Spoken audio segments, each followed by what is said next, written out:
আজ মহালয়া, পিতৃপক্ষের অবসান ঘটিয়ে দেবীপক্ষ শুরু। হিন্দু শাস্ত্র অনুযায়ী পূর্বপুরুষদের উদ্দেশ্যে তর্পণ করার দিন। তর্পণ শব্দটির উৎপত্তি হয়েছে সংস্কৃত শব্দ তৃপ থেকে, যার অর্থ সন্তুষ্ট করা। হিন্দু ধর্মমতে দেবতা, ঋষি ও মৃত পূর্বপুরুষদের উদ্দেশ্যে তিল জল প্রদান করার পদ্ধতিকে তর্পণ বলা হয়। সেই মতন মহালয়ার এই পুণ্যতিথিতে আজ কালনা থানার অন্তর্গত মালতীপুর গঙ্গার ঘাটে প্রতি বছরের মতন এই বছরও সাধারণ মানুষের যাতে নির্বিঘ্নে তর্পণ করতে পারেন তার ব্যবস্থা করা হয়।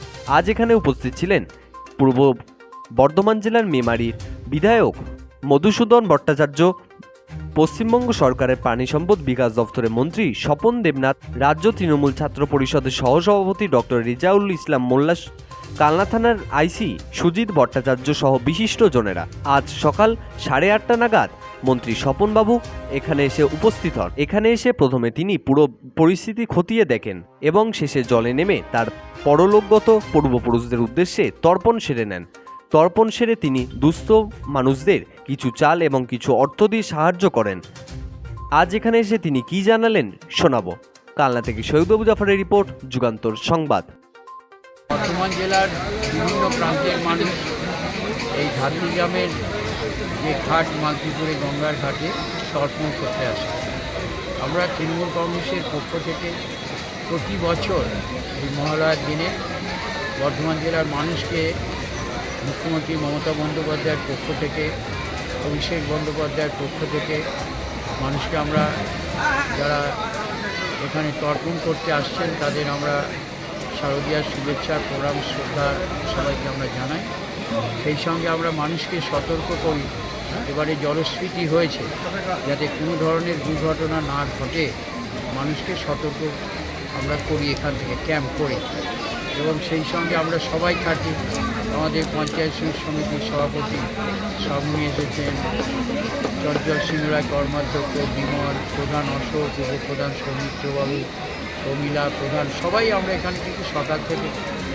নিরাপত্তার কোনো বাহিনী? নিরাপত্তা বাহিনী, পুলিশ প্রশাসনেই তো আইসি দেখা করে গেলেন, তারাও টহল দিচ্ছে। কালনার ঘাটেও তো তর্পণ হয়, দুর্ঘটনা যাতে না ঘটে। এখানে একটা ঘাট ছিল আমাদের ওই খানিকটা আগে পেয়ারিনগর ইটভাটার ওখানে জিবিএম ভাটা বলে, এবছর আমরা ওটাকে বন্ধ রেখেছি, কারণ প্রতি বছর ওখানে জলস্রোত পার ফলে দুর্ঘটনা ঘটে।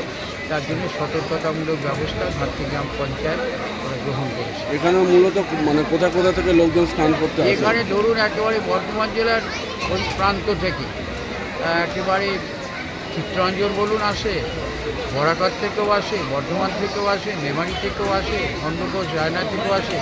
গঙ্গায় তর্পণ করব এই মানসিকতায় আমাদের রাঢ় বাংলার সব এই ঝাড়গ্রামে আসে, কেউ কালনাঘাটে। এমনি অন্য বিধায়কও এসেছিলেন এখানে? এখানে আমাদের মধুসূদন ভট্টাচার্য মেমারির বিধায়ক, প্রাইমারি কাউন্সিলের প্রতি বছর তিনি আসেন, এবারও তিনি এসেছেন। সস্ত্রীকই আসেন, অনেক লোকের সঙ্গে দেখা হয় মানুষের, বিভিন্ন জেলারই তো বিভিন্ন জায়গায় তো খানিকটা আগে আমাদের তো এরকম সব জায়গায় একটা তো আছে, আরেকটা আমরা বানাবো। আর ঢালাই রাস্তাটা চেষ্টা করি, 5 মাস তারও হয়েছে, অসুবিধা নেই। ঢালাই রাস্তাটা করতে পারলে মানুষের জন্য অসুবিধা হয়।